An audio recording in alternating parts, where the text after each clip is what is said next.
everyone have a good Christmas? Yeah. Really? Yeah. Okay. So give me a little yes, yes, yes. So first of all, welcome to the Namaste Center, and I want to thank Roland and Pam and Brian, who aren't here today, but Roland and Pam and Brian, you all did a kick butt job on Christmas Eve.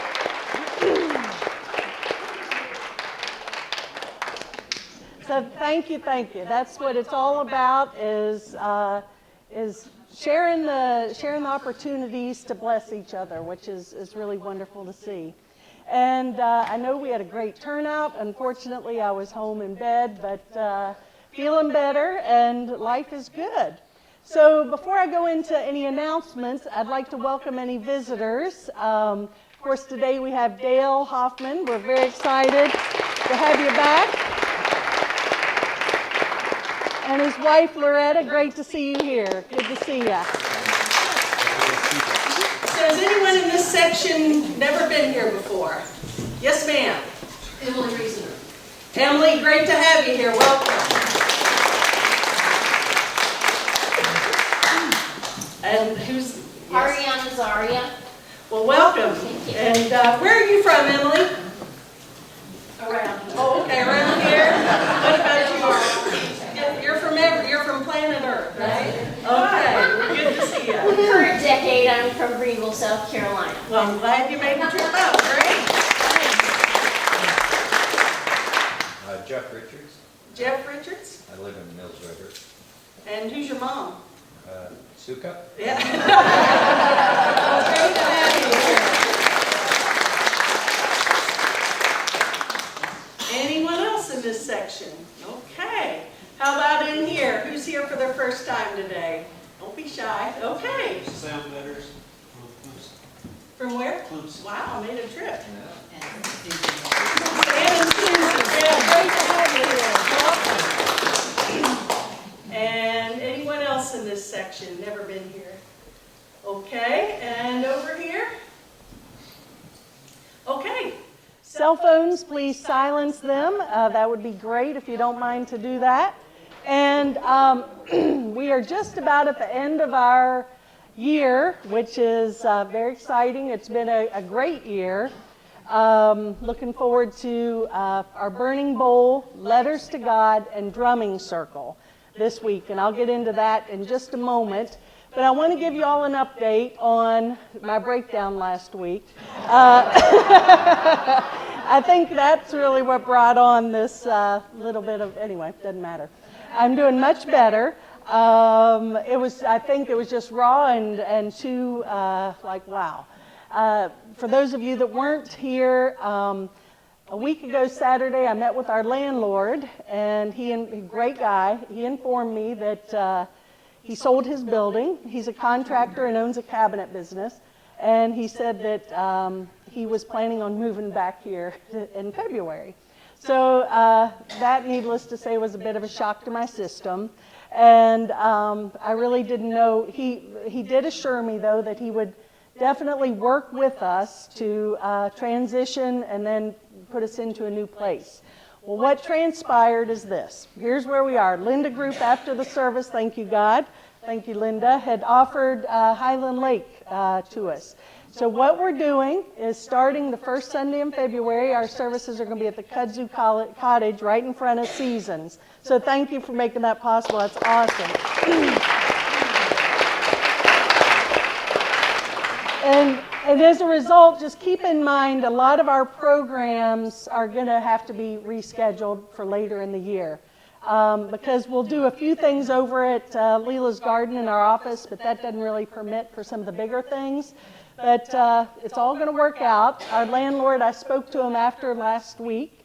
He said that I'm going to meet with him this week. He's going to help us draw up plans, and he's going to build us a new building.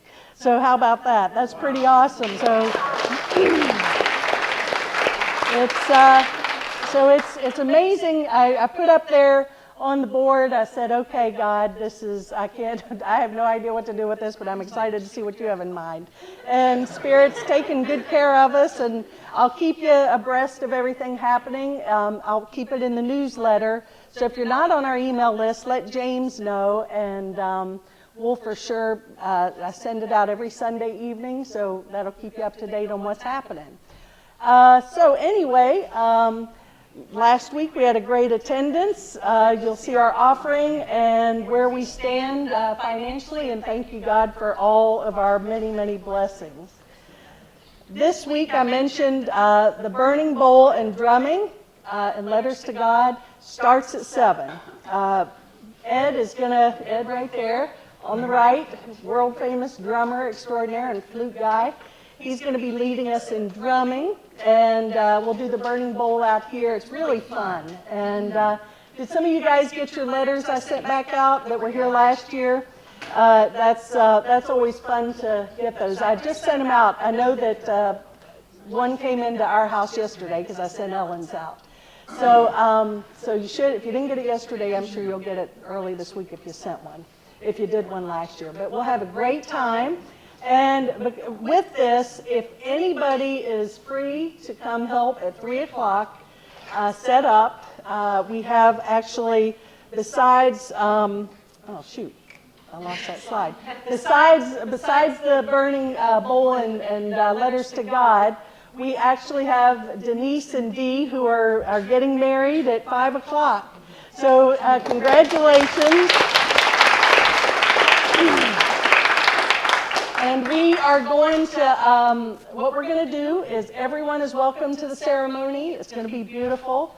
After the ceremony, we'll move right into our burning bowl. So if you want to come at 5, that's great. 3 o'clock to set up, 5 the wedding, 7 burning bowl. So it's going to be a great evening, great way for us all to be together to bring in the new year. And of course, Prosperity Plus, we have Claire and Susan who are going to be doing this class starting in January, second Sunday in January. So please, if you've already been through the class, it'd be great to have your, retake it. You can't get enough prosperity consciousness. And also, anyone who hasn't done it, I highly recommend it. It's a wonderful, life-changing experience. So there's Claire. Wave your hand, Susan. Talk to them after. I need more commitments before I order the materials. And looking forward to having you all join us because we're going to be prosperous in 2015. And yes, ma'am. And just let me add that for those of you who have already taken it, it's free. So come. That's right. Free. You can't beat that, right? There you go. What were you going to say?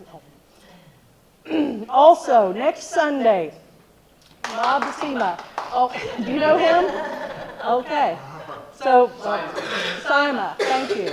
Bob Sima is going to be here playing a couple of songs at the service, and then he's going to be doing a concert in the afternoon. I've watched the promo video. It's on our email list.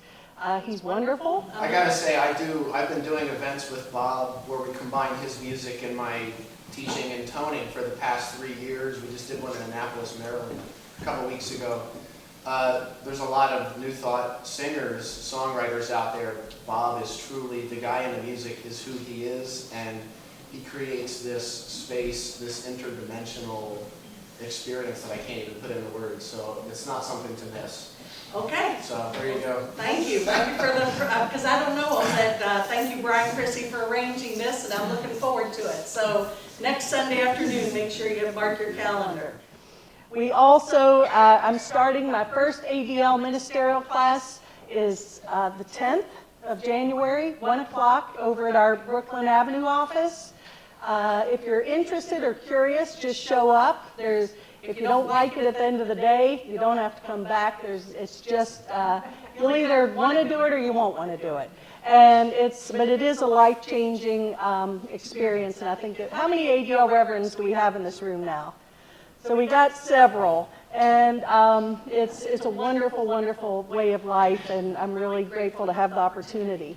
So 1 o'clock on the 10th of January. So now, before we sing the light of God, let's just take a moment, close our eyes, and take a deep breath. and open our hearts and our minds to fully receive all the blessings that are continually being bestowed upon us. We offer our center, we offer this time together for the highest and holiest of purposes, so that love's will be done. We are so grateful, we are so blessed, and so it is. Amen. And now, our superstar, Terry. Yeah! Yeah! Morning, everybody. Morning! Sorry I was late. It wasn't Julie's fault today. Oh, yes, it was.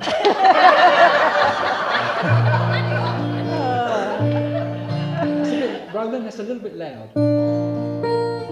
Don't you think? Don't we all think it's a bit loud? Is it just the monitor I'm hearing? Did you bring your cable? Yes, thank you. Spare? No spare. Shall we sing the light of God? Yes, Okay, let's do it.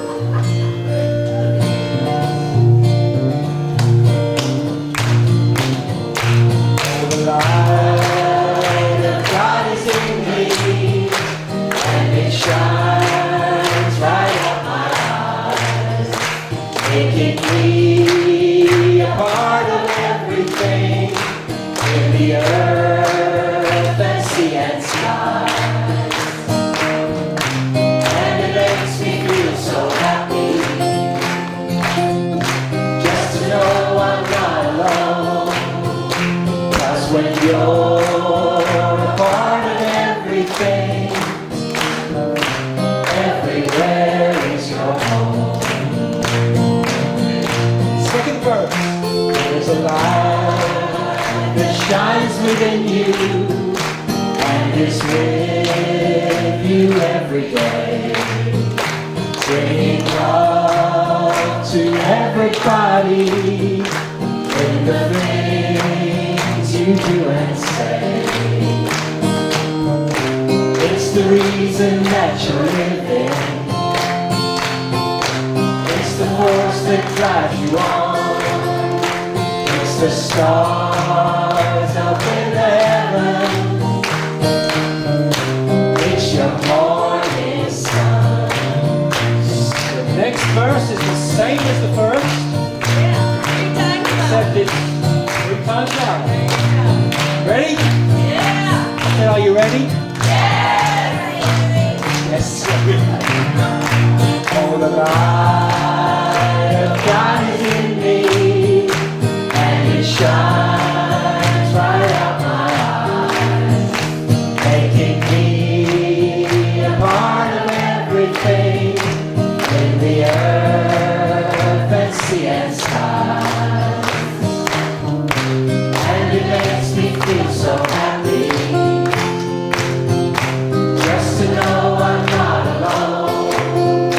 'Cause when you're a part of everything, everywhere is your home. Everywhere is your home. Thank you. Gosh. Thank you. Thank you. Thank you for sharing. Thank you for sharing. Yeah, I like that.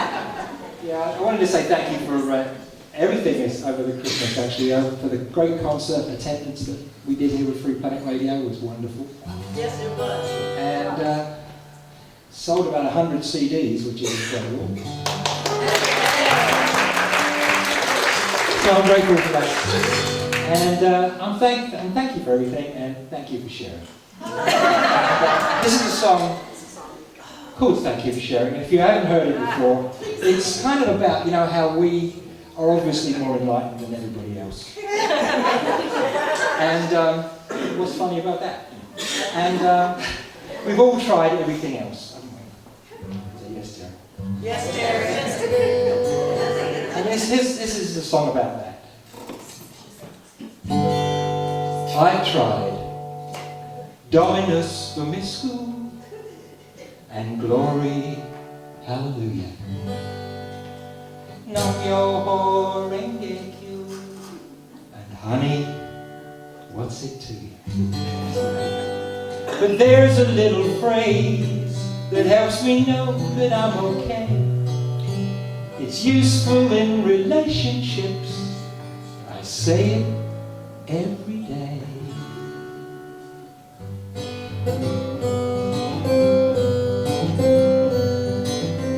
Thank you for sharing. Thank you for Steve. I'm going to start that again. I couldn't stop laughing, I don't know why. Thank you for sharing. Thank you for playing out your role. Thank you for sharing. It's fun to dominate, manipulate, and control. How great am I willing to have it? How much good will I allow? Oh, thank you for sharing. Tomorrow I'll start living in the now. Well, I've aligned with you time and again for the highest good for you and me. You know, we've been such clear channels once we picked up NBC. And each time I acted out on you, you instantly forgave. So I love you unconditionally, just as long as you behave. Oh, thank you for sharing. You're beautiful. Thank you for being who you are. Thank you for sharing. You're a gift. Thank you for sharing. Take a risk, but not while you're driving my new car. You know, I used to think that my soulmate was on the bottom of my other shoe. Oh, thank you for sharing. Can I help it if my truth is a little more true? Once you came home in a rotten mood, so I thought I'd help you win. So I said, how did you create that?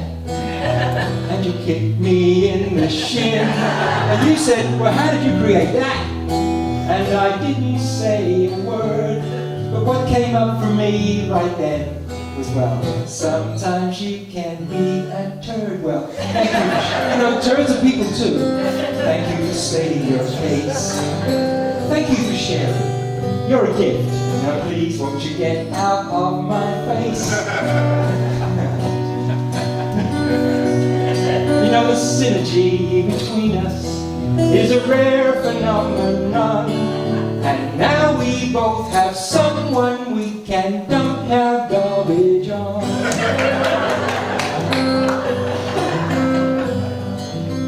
Thank you for sharing. Let's communicate. You know, sharing is time well spent. Thank you for sharing.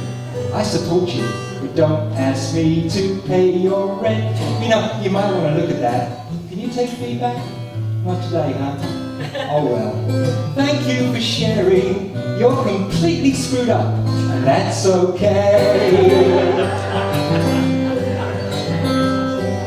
Well, when my mind does monkey chatter, and I feel like I might snap, and that still small voice inside me won't shut its little trap. I wanna do, be, have, be, do, be, dooby, dooby, doo. But I must acknowledge myself for trying to push through. Have you not learned anything at this Namaste Center? Don't try, we do here. Well, thank you for sharing. Thank you for helping me to see. Thank you for sharing. It's not her fault that she's not as enlightened as me. You know, I finally dropped my ego, and it really set me free. Now I'm very pleased to say there's no one in the whole wide world who's as whole, complete, and perfect as me. As me. Not you, or you, or you, or you, but me.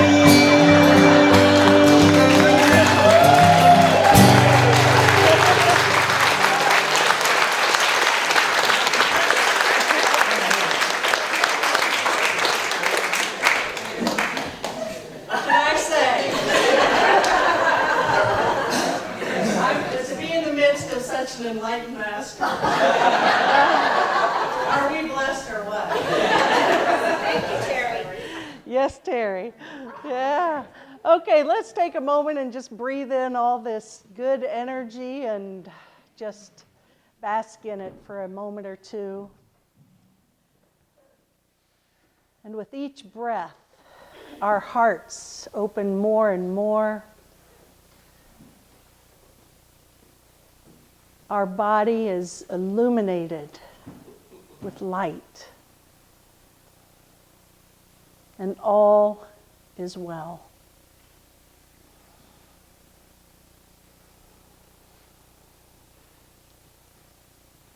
Feel this field as it extends beyond your physical body, and allow yourself to join hearts, to join minds with each and every person here today. We are so blessed to have such a wonderful community of support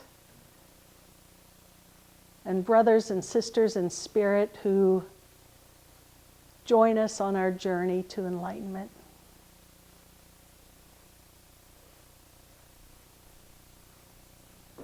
And this being the last Sunday of 2014,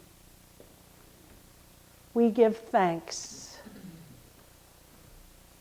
for all the blessings that we have received this past year. Feel this energy of gratitude as it grows and builds, and know that gratitude is a very, very high vibration.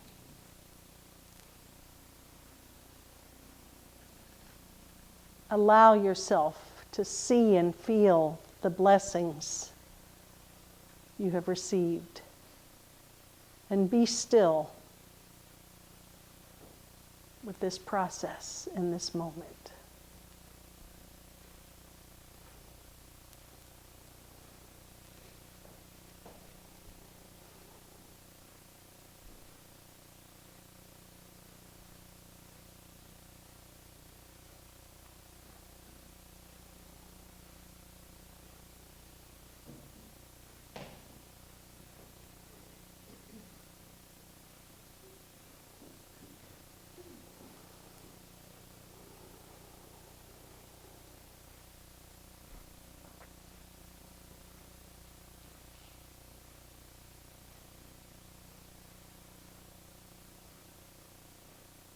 As we create this energy, this vibration of gratitude, the universe blesses us with more to be grateful for.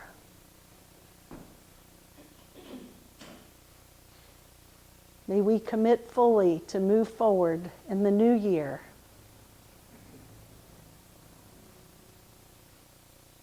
with the spirit of gratitude, joy, and an open heart.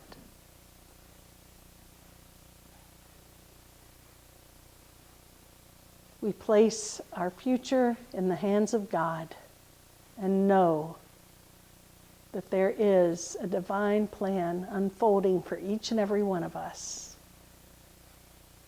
And we are so blessed and so grateful. And so it is. Amen. Okay.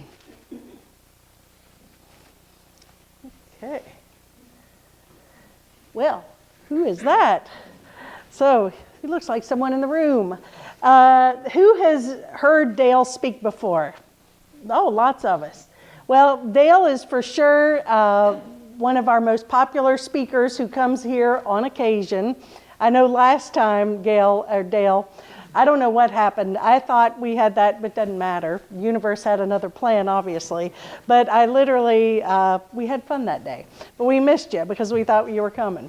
But anyway, you're here today, and Dale is a local fella from Asheville, and but speaks all over the country. And people just love his message everywhere he goes. He's a wise man who has a great message and teaching about the Aramaic translation of the Bible. But he goes way beyond that, integrates a lot of really cool things into that. So I couldn't think of a better person to share our last Sunday with us at the Namaste Center of this year than Dale Allen Hoffman. So come on up, Dale. Welcome.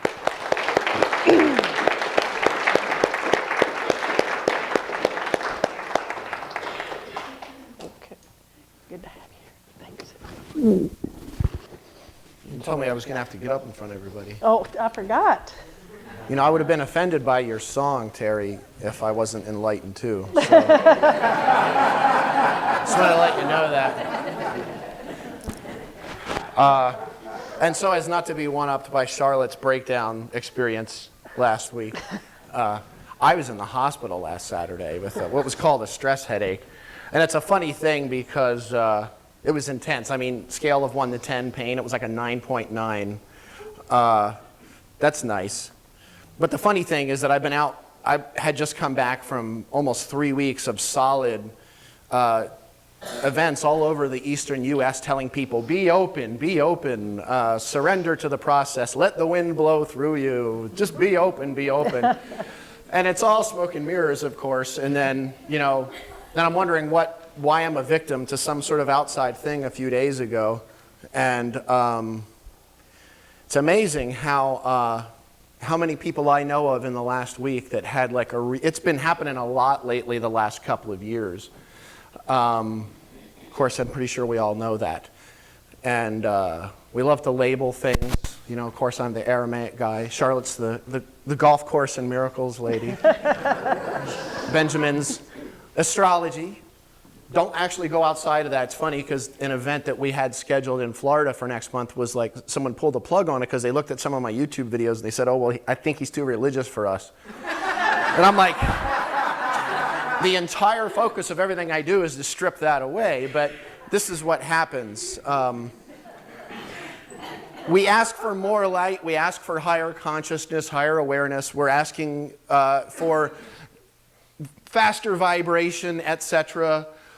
And with that comes a responsibility, because with higher light, faster vibration, now you're going to see things you couldn't see before. And it's kind of like why we do dinner parties at 9 p.m. instead of 2 p.m., because you don't have to clean in the corners and you don't have to wipe things down quite as much. You do it at night, hush lighting, candles, nobody's going to see. But I think one of the biggest errors that we have is we don't realize how everything is part of that one singularity. We're going to do some toning in a moment to kind of open the space, but the one base that I want to lay right now, though, as an opening is that in the Aramaic language, the word that Jesus, Yeshua, used for God is Allah. Now, if I look at it phonetically just by letters, the ah sound was the aleph, the first letter of the alphabet, and what aleph meant was everything is part of one singularity of being. There's nothing outside of the one, okay?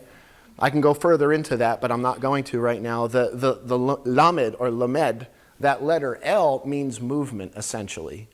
The h sound means breathe, which is the letter hey, and then the ah sound again means one. So literally just that word God, if you look at it phonetically by letters, is essentially the oneness moves and breathes within itself. Now what the colloquial translation of Allah would be, we have the word God today, which is the Germanic gut. And if you say God, gut in German means better. It means this is better than that. We've got this perception that it's all about positive, it's all about better, it's all about good. But the labeling of good is actually what creates the problem in the first place. It's the labels. Now, that word Allah in Aramaic essentially means absolute only being.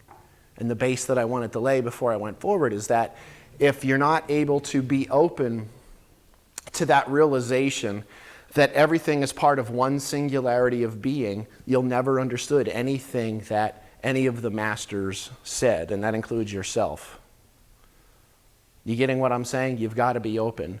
If you're looking at God as some kind of an outside thing, of course there's a lot of atheists today because they've had this weird dualistic misogynist, homophobic, judgmental, racist, religious thing, whatever it is, jammed down their throats, in the words of Pat Robertson. He used that phrase a few weeks ago. You talk about a Freudian thing, but bless you, Pat. Yeah, with marriage equality, he said it was like all these people are forcing their beliefs down our throats. I was like, okay. It speaks for itself. That in which you judge another, you are guilty of practicing. We'll get to that. So what we're going to do actually right now is we're going to do a tone. And toning, all it really is it's so old that we don't know where it comes from. We don't know what culture it came from. Some of the oldest cultures, even the Aboriginal languages today, are very, they have like a lot of tone in them. What toning is taking not necessarily what you would call a sacred sound, but any kind of a sound, and focusing on the feminine vowels, the flowing aspect, and allowing the consonants, which would do the masculine letters, to kind of soften a little. And the sound that we're going to make sounds like this: nu-ra. Nu-ra. Can you say that? Nu-ra. Like nu-ra. In Aramaic, there's a letter hey in the middle, which would be nu-ra, but we're not going to do the nu-ra in the tone. We're just going to make the sound nu-ra. Now, the ra sound in Aramaic means a shining forth of heat and light. It's also in Egyptian, Akkadian, Sumerian, Phoenician. Ra. It's one of the words for sun. One of the words for a character that I'm going to talk about in a couple of minutes, too. The nu sound on the beginning, nu. What does nu mean in English? New. So what does that mean? What does new mean? Fresh beginning. What's interesting is that the nu sound in Aramaic means an appearance of a reflection.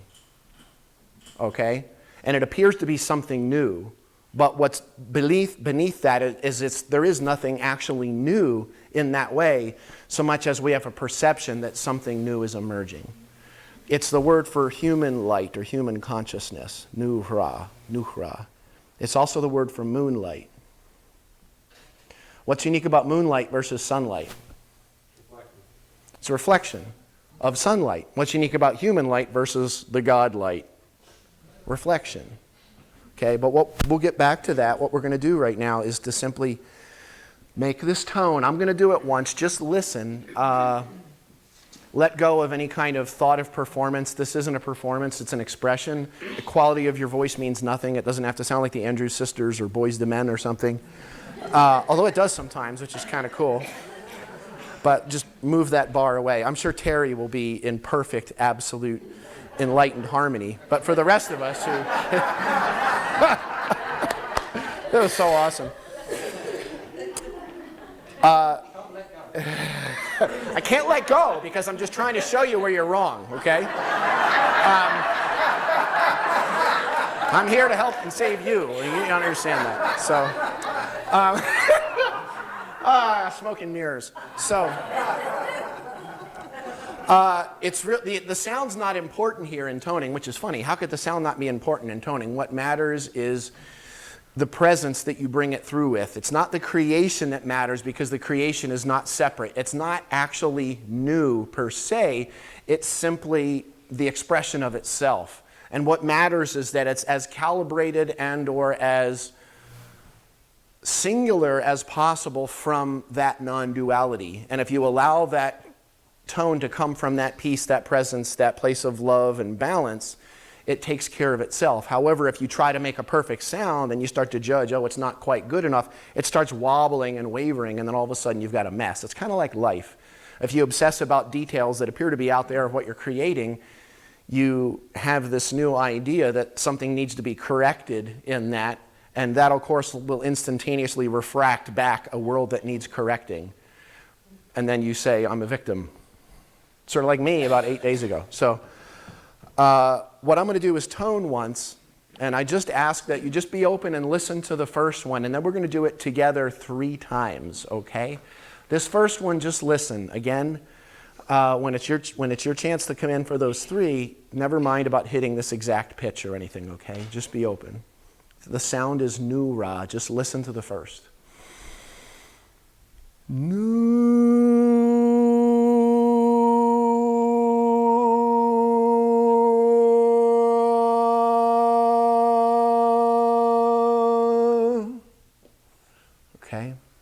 Let's do this 3 times. No.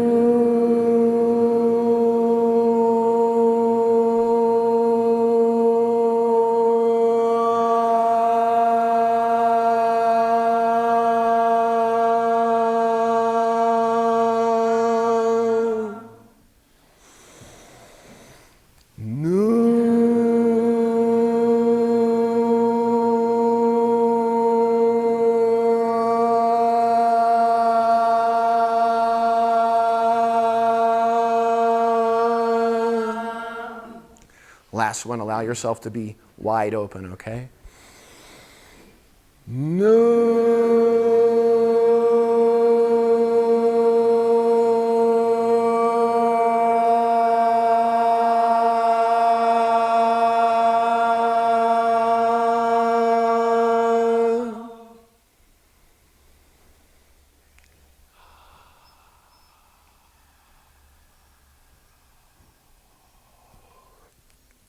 I'm going to ask you a rhetorical question, which means I'm not looking for an answer. How do you feel right now?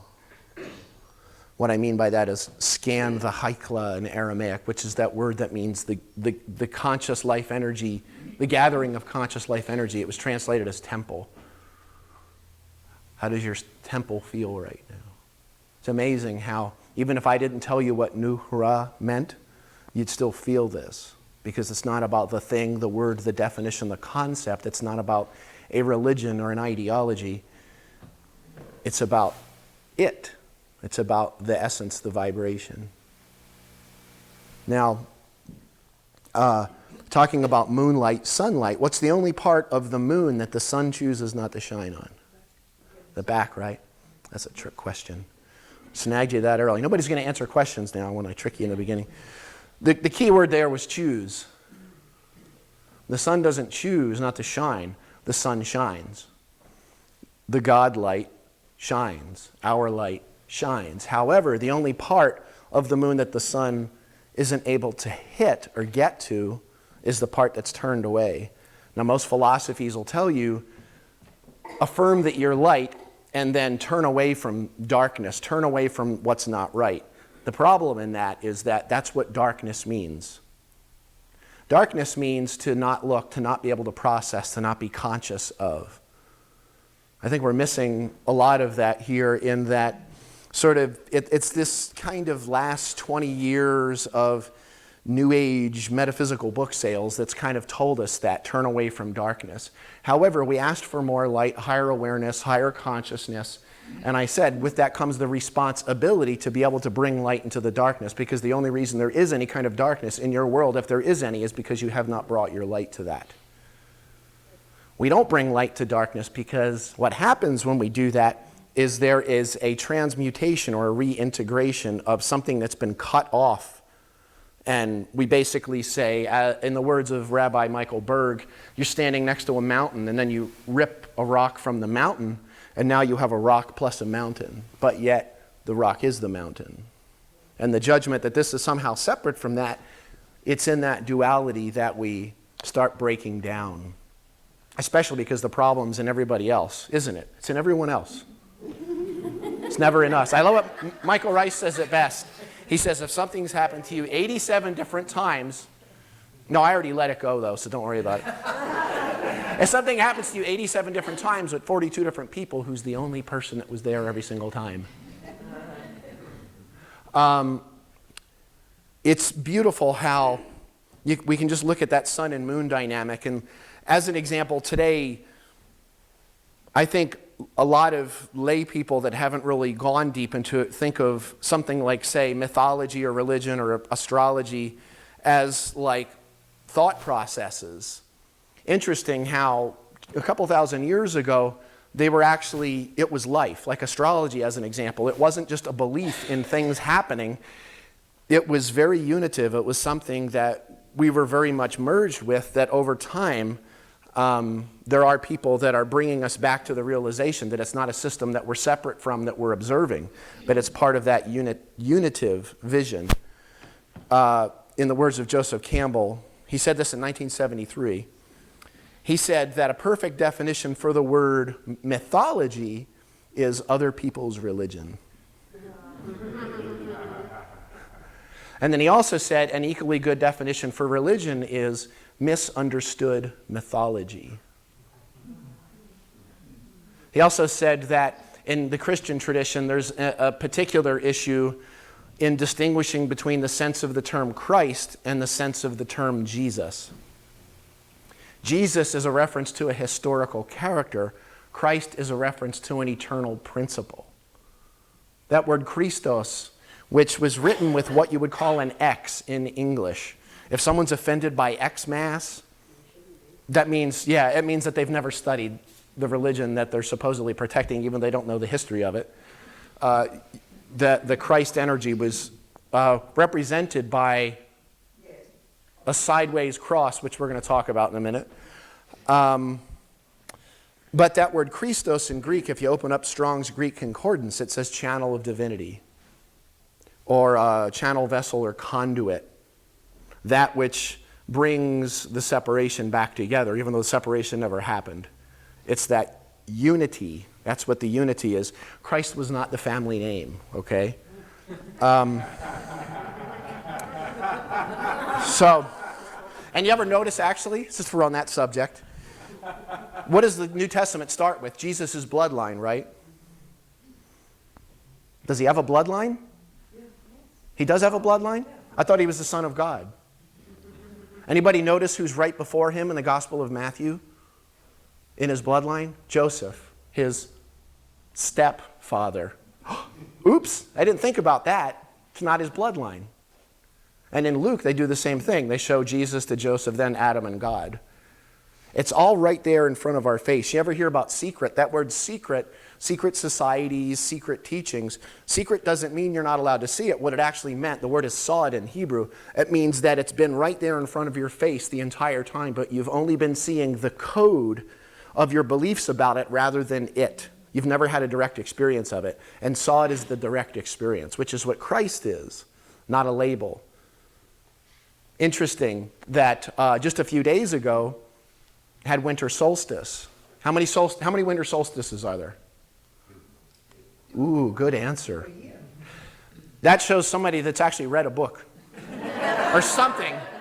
I tend to get the answer 1 in the U.S. because we forget that there's somebody outside of our borders, believe it or not. Canada, I've heard of it. I don't know. It's near Texas, right?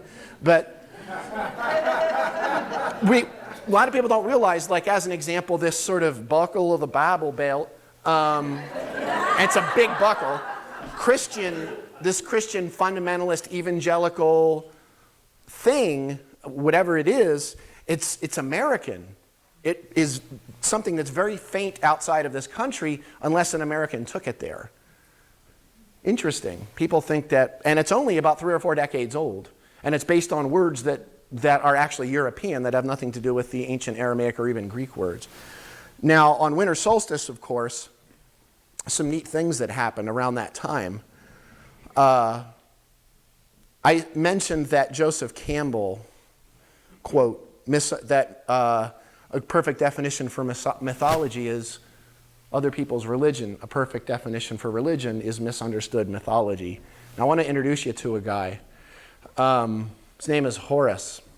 Horus was born on December 25th of the Virgin Isis Mary, right around the year 3000 BC in Egypt. He was known as Ra. He was known as the Lamb of God, the Good Shepherd, the only begotten Son of God, the light of the world. Sounds familiar, I know, I can't place it, but gifted in religious theology as a child. 3 kings followed a star in the east to locate that newborn Savior. Teaching in the temple at the age of 12. At the age of 30, he began his public ministry after being baptized by Anup. Traveled about with how many disciples? 12. This is all purely coincidental, I'm sure. Healed the sick, raised the dead, walked on water, turned water into wine. Was crucified, dead for how many days? 3, and then resurrected. Okay, that's interesting. That sounds familiar, doesn't it? If you actually stuttle. So we're going to create a new word today, and that word is stuttle. So we'll see if you remember it at the end.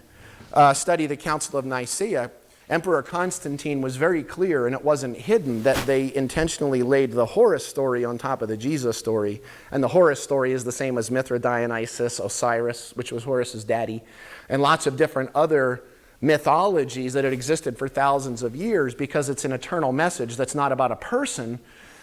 It's about the realization that we are what we observe, that the one light is not separate from all lights, that what appears to be thousands of different souls on earth, or billions of souls on earth, how many lights are there? There's one. In the words of St. Francis of Assisi, he said, "What you are looking for is what is looking." Now, on December 21st each year, and there's also June 21st in the Southern Hemisphere, but they don't exist because they're not in America, so they're not included. If Dick Cheney doesn't include them, neither do I. So that was a swat. That in which you judge another, you are guilty of practicing. Anyway. Very subtle. Yeah, it's a very subtle message. Like a stuttering subtlety. That's what it meant, actually. So what happens actually is that actually on December 21st, from the region of what was at that point southern Greece, say extreme southern Italy, maybe Sicily, northeastern Africa, and parts of what's now Israel, Jerusalem, Judea, all those different regions within there, from right around, I'm not sure exactly what the timing of this is, but several thousand years prior to the birth of Yeshua to a little bit after, you could actually see what's called the crux, or the Southern Cross, from that region. Now it's actually really only from the Caribbean, essentially, Southern Hemisphere. But what happens on December 21st is that the three kings, or actually, the sun drops down into the region of what's called the Southern Crux, or cross, which is kind of like this constellation. The only begotten Son, S-U-N, of God, drops down into the cross from the perception of earth, where it stays there dead on that cross for 3 days. Late on the 24th, early on the 25th, the three kings of Orion's belt point directly at Sirius, the star in the east, also known as Dog Star, a binary star system, 2 stars, Sirius A, Sirius B, and they point directly at the only begotten Son of God, which is reborn from the crux on the morning of December 25th. Sirius, the star in the east, interesting star, Dog Star. What's even more intriguing is that the Lakota, the Sioux, the Navajo, and the Plains tribes of the northern plains of America also called it the Dog Star. That's interesting. But what actually happened was Sirius would start to emerge in the sky late summer, and they believed that the plants would start wilting, men would get lazy, and women would get frisky. Let's just say frisky. And it could result in that, yes. That was called being starstruck. These were the dog days of summer. Again, religion is misunderstood mythology. And I would say even beyond that, it's believing that what you're observing outside is somehow separate from what's inside. Not realizing that when I was talking about, when I showed those lights, that as an example, when Yeshua was asked in the Gospel of Thomas, which was a Gnostic text not allowed in the Bible, one of the disciples said, "Can you tell us how our end will come?" And although he doesn't chuckle, I kind of imagine he probably went or smacked him on the forehead like they did to Biff did to Marty McFly in Back to the Future. "Hello, McFly, anybody in there?" Because he said, have you actually found the beginning that now you're looking for the end? He said, "Blessed are the ones who take their place in the beginning," which is the word head, or reish in Aramaic, for they will know the end, which is also the word head, or reish, which means the leading edge in Aramaic. Blessed is the one who takes their place in the beginning at the head, for they will know the end, the head, and they will not taste death. Because the death is belief in inside, outside, light, dark, positive, negative, masculine, feminine, as somehow two separate things. Rather than if I were holding a battery and I had positive on this end and negative on this end, who could come up and show me where it changes from positive to negative? Does that place exist? Not physically, no. It exists experientially only. You know when you're in balance because you can feel that. You getting what I'm saying? And it's not always, it's not a location, it's experiential, and it's kind of essentially going like this. Sort of like the stars in the sky, sort of like our relationships. You getting what I'm saying? It's a very present moment, ripe process, which is something that only happens when you're open in the moment. When you realize, again, that what you're looking for is what is looking. That the message out there about a man being born in some foreign land has nothing to do with you unless you realize that it's an archetype about all of creation and all of humanity.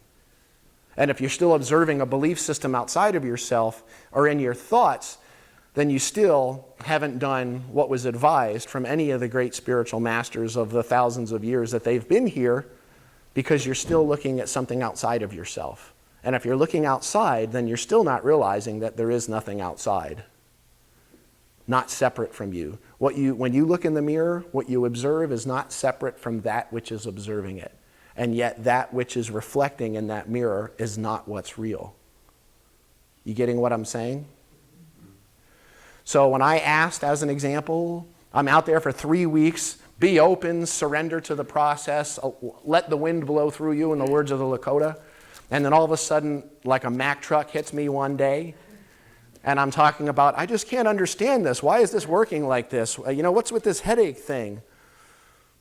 Interesting. The last insight I want to give you is that there's an ancient Gnostic idiom, okay, and it was called the pinnacle of the temple. The temple is that life system. It's this. It's the energy system. The pinnacle of the temple was that experiential, direct experience, the place when you feel that somehow your temple is at max capacity. An example in what we would call the positive sense would be a baby in the first couple hours of life, holding that baby. That's a pinnacle of the temple experience.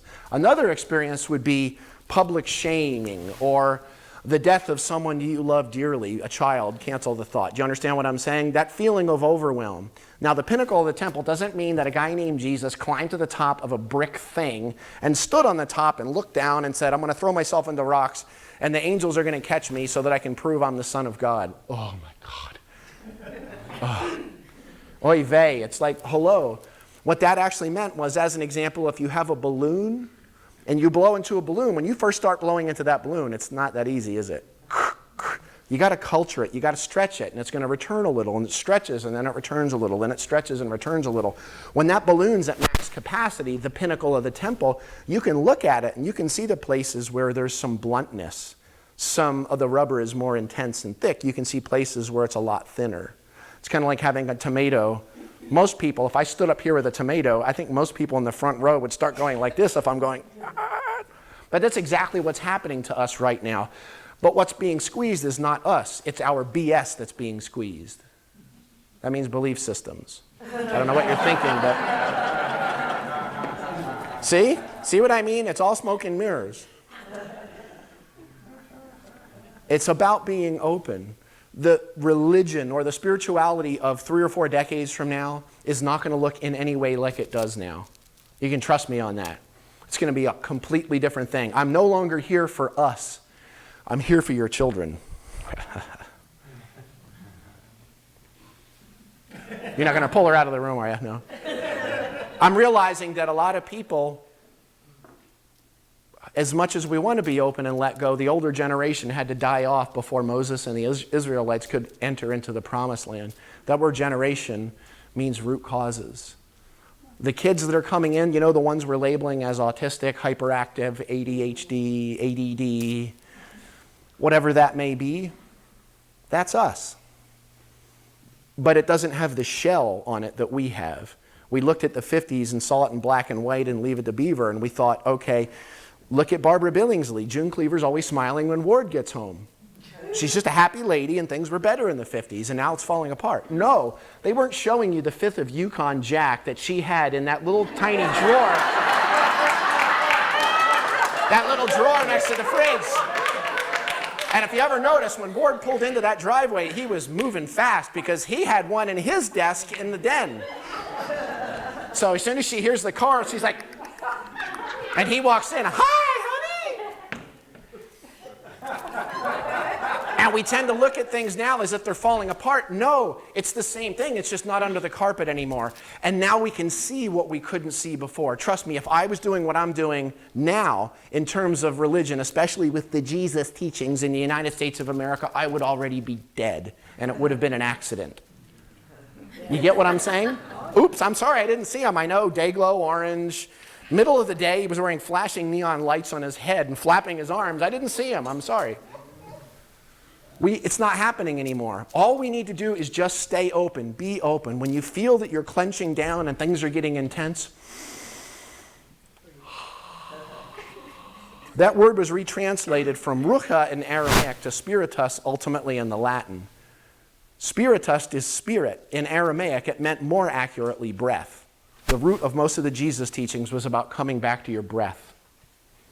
It's not there in the Christian teachings. In his language, it still is. Remember to breathe, feel it, and let it pass through the system. If you can't handle it, that's okay, because it'll be handled for you if you want to resist it. Trust me. And it's not pleasant.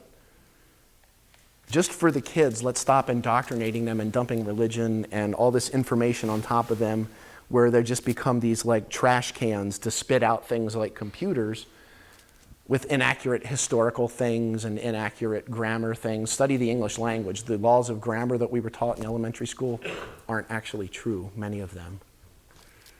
Just be open. You getting what I'm saying? Be open. Because we are the ones we've been waiting for. And it's not the future, it's not outside, it's not the next generation, it's now. And it's just going to consistently continue to open. And the more we resist, the more it's going to start collapsing back on itself. Just be open. Let the wind blow through you. Because what you're looking for is what is looking. Because you are that light. Thank you for being open. Thank you.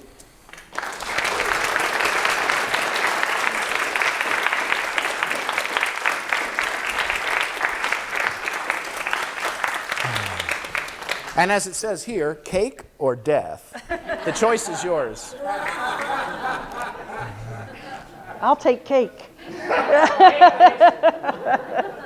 Yeah. Well, thank you. That was wonderful. Perfect.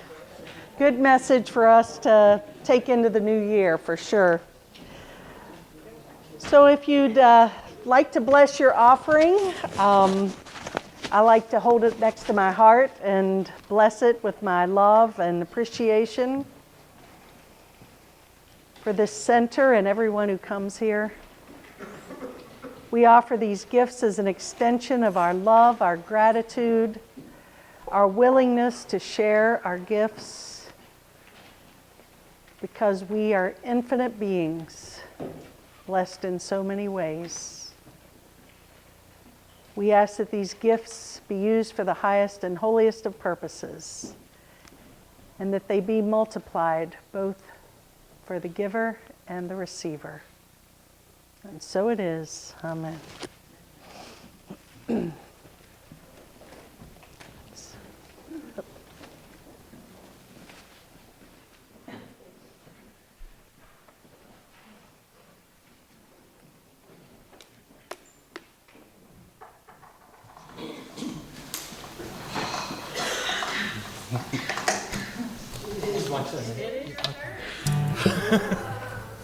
Gosh, I was getting worried there.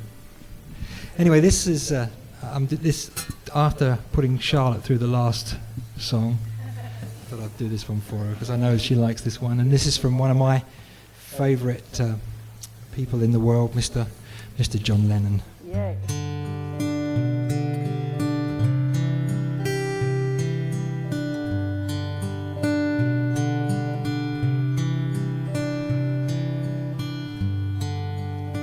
Imagine there's no heaven. It's easy if you try. No hell below us,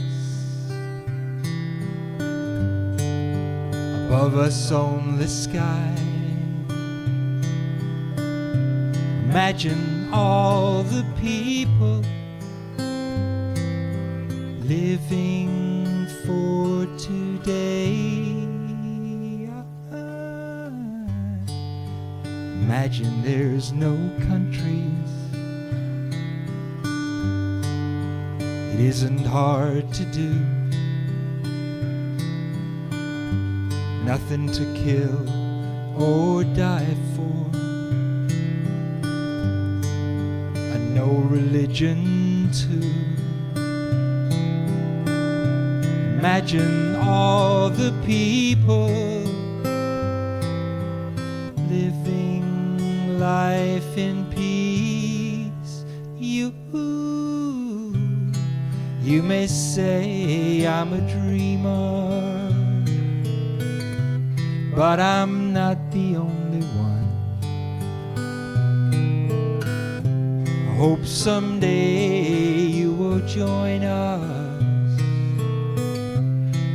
and the world will live as one.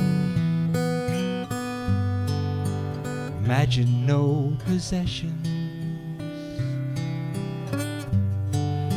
I wonder if you can. No need for greed or hunger. A brotherhood of man. Imagine all the people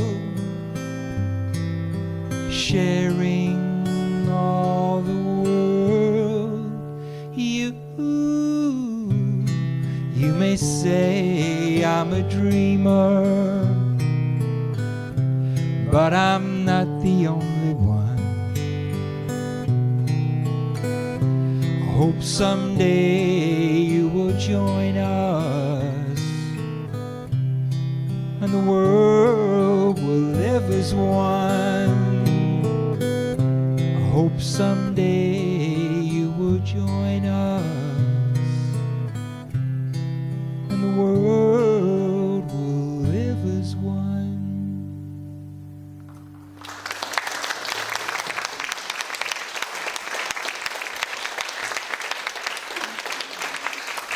Thank you, and that's the last song on Terry's new CD, if you haven't gotten it yet. It's a great, love that.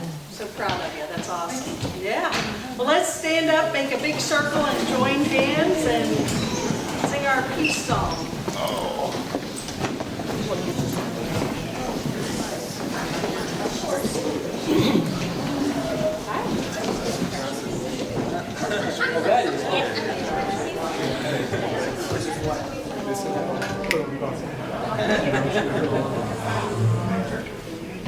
Okay.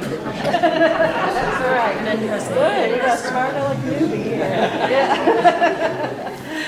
Okay, so let's just take all our love here today and blast it to the center of this circle and see this love permeating beyond this room, blessing and touching each and every man, woman, and child and living being on this planet.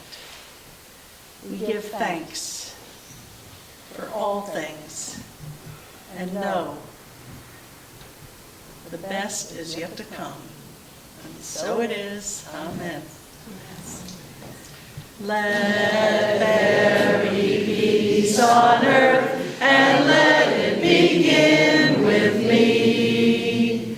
Let there be peace on earth, the peace that was meant to be, with God as creator, family all are we. Let us walk with each other in perfect harmony. Yes, peace begins with me.